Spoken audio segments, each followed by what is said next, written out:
Good morning. This is Sri Primo with a quick recap of the day two of the India and England Test match.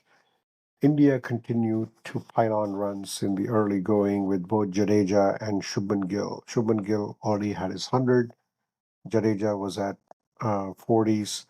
Jadeja went on to complete his half century, and Shubman Gill and Jadeja continued to plunder runs. I mean, they did anything short with dispatch to the boundary. Shubman Gill had 34s in all before he got out at 269, but before that, it was an impressive 200-run partnership between Ravindra Jadeja and Shubman Gill. They continued to torment the English bowlers on a very flat wicket and took on the spin bowlers and carted them for over the boundary for six, especially Shubman Gill, but and also reverse sweeping Shoaib Bashir. So with that, once Jadeja fell maybe few runs short of his 100, that would have been an impressive 100 for Jadeja. It's been a while since I've seen Jadeja score 100.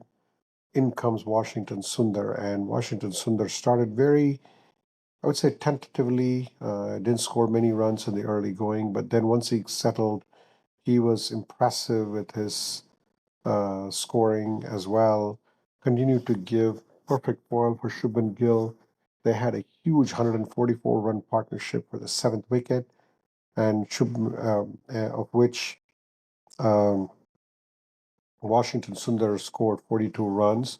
So it was pretty much Shubman Gill's show, and Washington Sundar, being a perfect foil for that.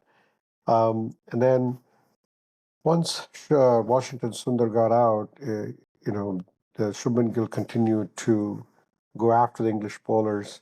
Finally fell off at 269. What an impressive, a century in the first test, double century in the second.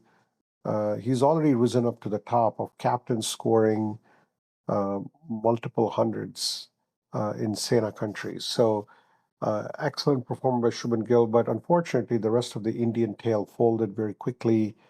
And once they were all out, India amassed a huge total of 550 runs plus. In return, in response to that, Akashdeep, who is now relieved Bumrah, came on with a fiery spell in the opening going with able assistance from Siraj. They quickly removed the openers, and England was left tottering at 25 for 3 after Crawley got out. Excellent catch by Karun Nair on the slips.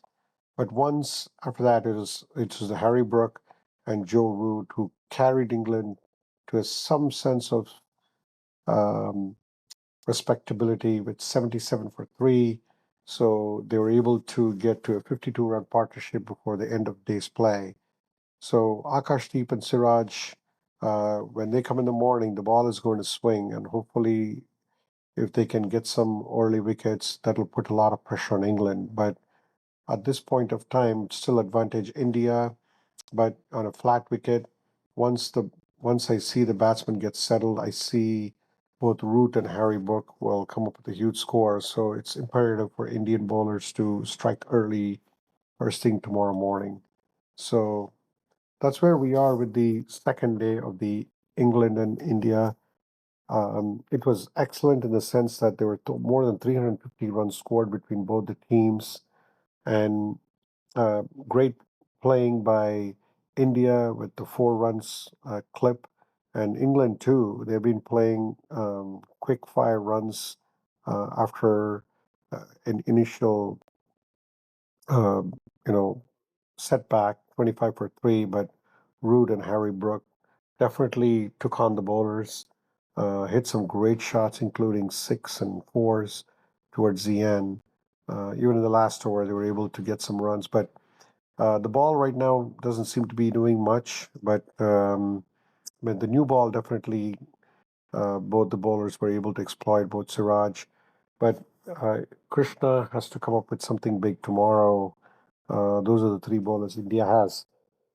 And then let's see if the spinners can come up with anything with Washington Sundar and and Jadeja. In fact, if you remember, in the series in India, Washington Sundar was the pick of the bowlers, bowling excellent. But let's see if he can make a dent into the English attack.